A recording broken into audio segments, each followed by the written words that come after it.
பன்னீர் டிக்கா வந்து நமக்கு இந்த மாதிரி தவா இருந்தால் தான் செய்ய முடியும் அப்படிங்கிறது கிடையாது.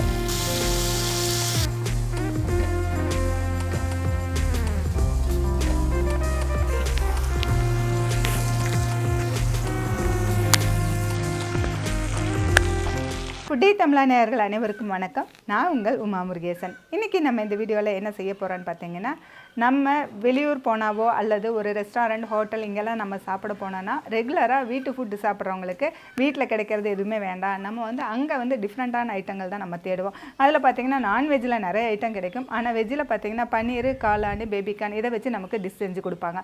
அதில் வந்து ரொம்ப விரும்பி சாப்பிடுவோம். பன்னீர் கிரேவி அந்த மாதிரிலாம் சாப்பிடுவோம். இன்றைக்கி நம்ம பன்னீர் டிக்கா எப்படி செய்யறதுன்னு ஃபுல்லாக இந்த வீடியோவில் சொல்லியிருக்கேன்.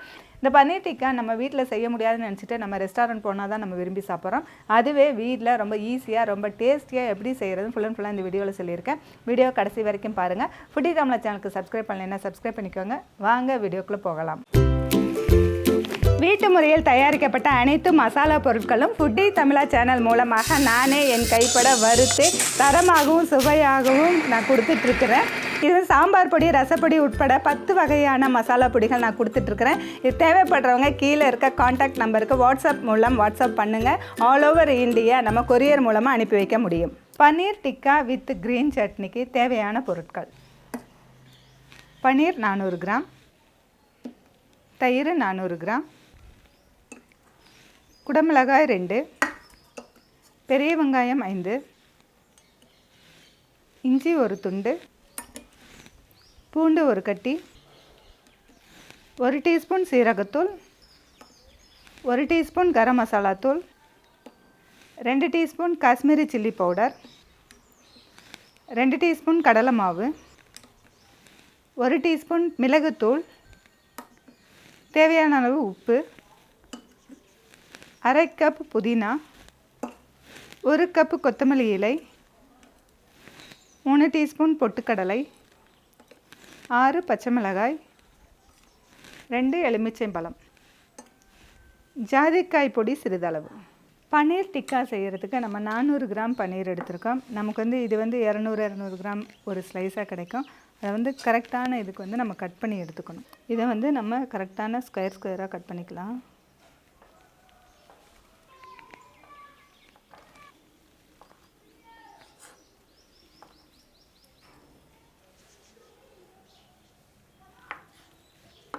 இந்த மாதிரி பீசஸாக நம்ம கட் பண்ணி எடுத்துக்கலாம்.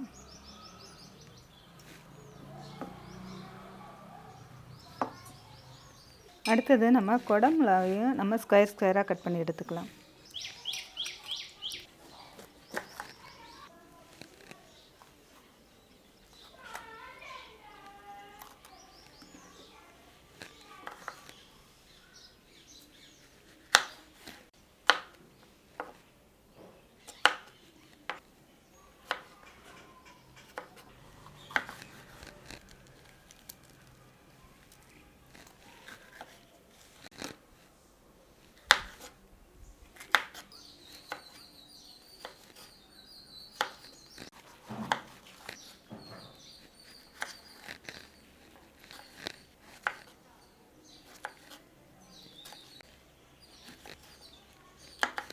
இன்னும் இந்த மாதிரி எல்லாமே கட் பண்ணி வச்சுக்கணும்.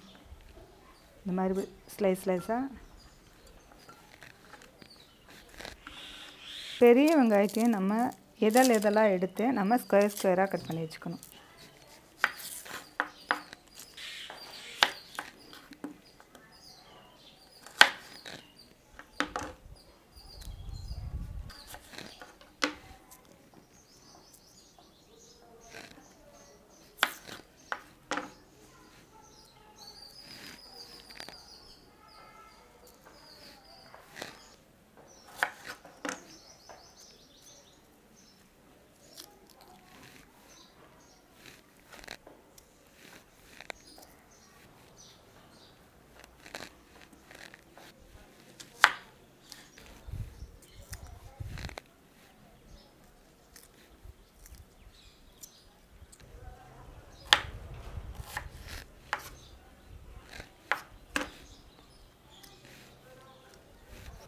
நமக்கு அந்த குடமிளகாய் கட் பண்ணது, வெங்காயம் கட் பண்ணது, பன்னீர் கட் பண்ணது எல்லாமே வந்து ஒரே சைஸாக கட் பண்ணணும்.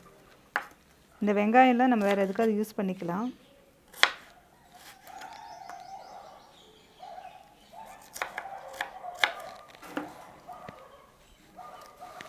இதெல்லாம் இப்படி தான் எடுக்க முடியும். இப்போ வெங்காயமும் நம்ம இந்த மாதிரி கட் பண்ணி வச்சாச்சு. இப்போ இஞ்சி பூண்டு வந்து நம்ம இஞ்சி வந்து தோல் உரிச்சிட்டு கழுவிட்டு அதே போல் பூண்டையும் உரிச்சிட்டு 2 மிக்ஸி ஜாரில் போட்டு பேஸ்ட்டாக அரைச்சி எடுத்துக்கலாம்.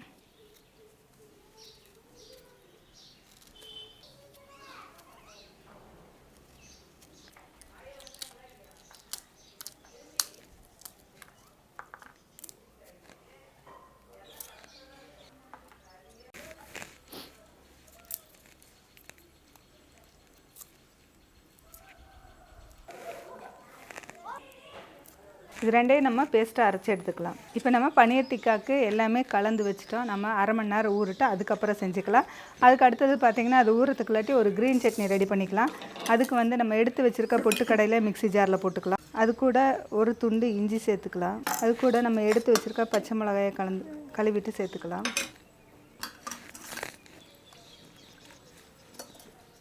அடுத்தது புதினாவை நம்ம கழுவிட்டு சேர்த்துக்கலாம். அடுத்தது கொத்தமல்லி தலையும் நல்லா கழுவிக்கலாம்.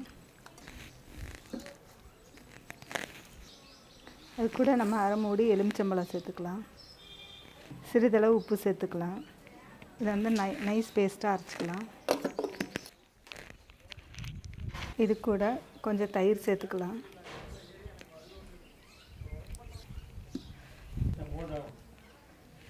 இப்போ நம்ம சூப்பராக சட்னி ரெடி ஆகிடுச்சு. இப்போ சட்னி சூப்பராக ரெடி ஆகிடுச்சு. அதில் ஒரு டீஸ்பூன் சீரகமும் சேர்த்துக்கலாம். இப்போ வந்து சட்னி ரொம்ப காரசாரமாக சூப்பராக இருக்குது. அடுத்தது நம்ம டிக்கா பண்ணிக்கலாம். இப்போ நம்ம பன்னீர் டிக்கா செய்கிறதுக்கு மசாலா ரெடி பண்ணுறோம். அதுக்கு வந்திங்கன்னா நம்ம எடுத்து வச்சுருக்க தயிர் சேர்த்துக்கலாம். அது கூட ஒரு அரை டீஸ்பூன் மஞ்சத்தூள், அதுக்கு அடுத்தது எடுத்து வச்சுருக்கிற காஷ்மீரி சில்லி பவுடர், அதுக்கடுத்து எடுத்து வச்சுருக்க ஜீரகப்பொடி, அதுக்கடுத்து எடுத்து வச்சுருக்கிற கரம் மசாலா தூள், அதுக்கப்புறம் சிறிதளவு பெப்பர் பொடி, எடுத்து வச்சுருக்க கடலை மாவு, தேவையான அளவு உப்பு, அது கூட இந்த ஜாதிக்காயை நம்ம இப்படி திருவி கொஞ்சமாக சேர்த்துக்கலாம். அது கூட நம்ம அரை மூடி லெமன் சேர்த்துக்கலாம். இப்போ இதெல்லாமே இது நல்லா கலந்துக்கலாம்.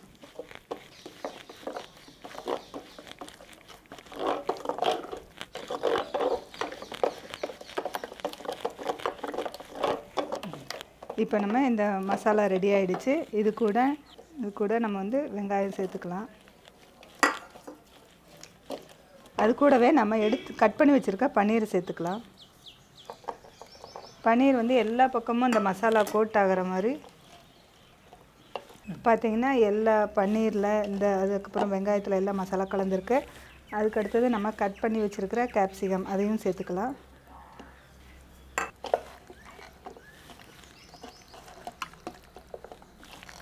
இப்போ நம்ம எல்லா மசாலாவும் எல்லா இதுலேயும் கலந்த மாதிரி நல்லா குலுக்கி கலந்து விட்டுட்டு நம்ம மூடி வச்சுட்டு ஒரு அரை மணி நேரம் கழித்து நம்ம செஞ்சுக்கலாம்.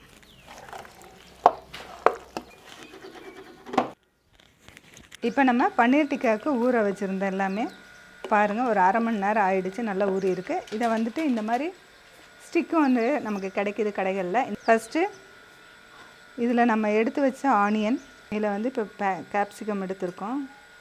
அதை வந்து இப்படி நம்ம குத்திக்கலாம். அதுக்கடுத்தது ஒரு ஆனியன், அதை நம்ம இது பண்ணிக்கலாம். அதுக்கடுத்தது ஒரு பீஸ் பன்னீர்,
இப்போ பன்னீர் டிக்காலாம் ரெடியாக இருக்குது. அதை நம்ம வந்து ஃப்ரை பண்ணுறதுக்காக இந்த கடாய் வச்சுருக்கோம். அதில் கொஞ்சம் ஆயில் அப்படியே அப்ளை பண்ணிக்கலாம்.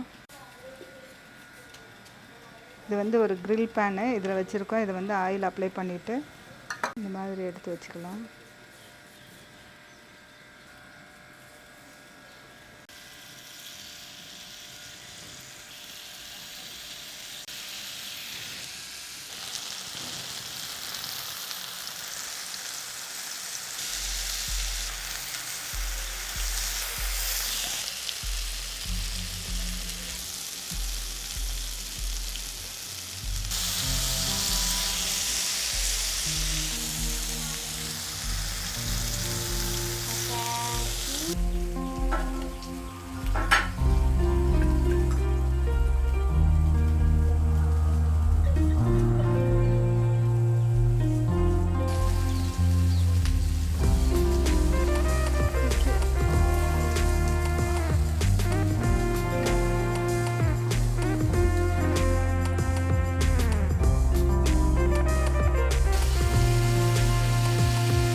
இந்த பன்னீர் டிக்கா வந்து நமக்கு இந்த மாதிரி தவா இருந்தால் தான் செய்ய முடியும் அப்படிங்கிறது கிடையாது. ப்ளைன் தவா இருந்தால் கூட நம்ம அதில் வச்சுக்கலாம். ப்ளைனாக நம்ம தோசை தவா இருந்ததுன்னா அதில் கூட நம்ம வச்சுக்கலாம்.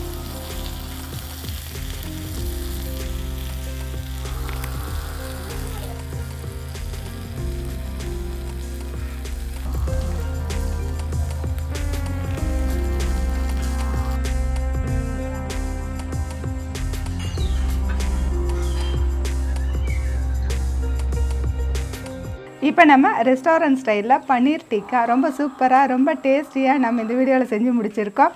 அது கூட பார்த்திங்கன்னா சூப்பரான க்ரீன் சட்னியும் செஞ்சு முடிச்சிருக்கோம். இந்த வீடியோ பிடிச்சிருந்தா லைக் பண்ணுங்கள், ஷேர் பண்ணுங்கள். வீடியோ பற்றின கருத்துக்களை கமெண்ட் செக்ஷனில் கமெண்ட் பண்ணுங்கள். ஃபுட்டி தமிழா சேனலுக்கு சப்ஸ்கிரைப் பண்ணலைன்னா சப்ஸ்கிரைப் பண்ணிக்கோங்க. மீண்டும் அடுத்த வீடியோவில் சந்திக்கலாம்.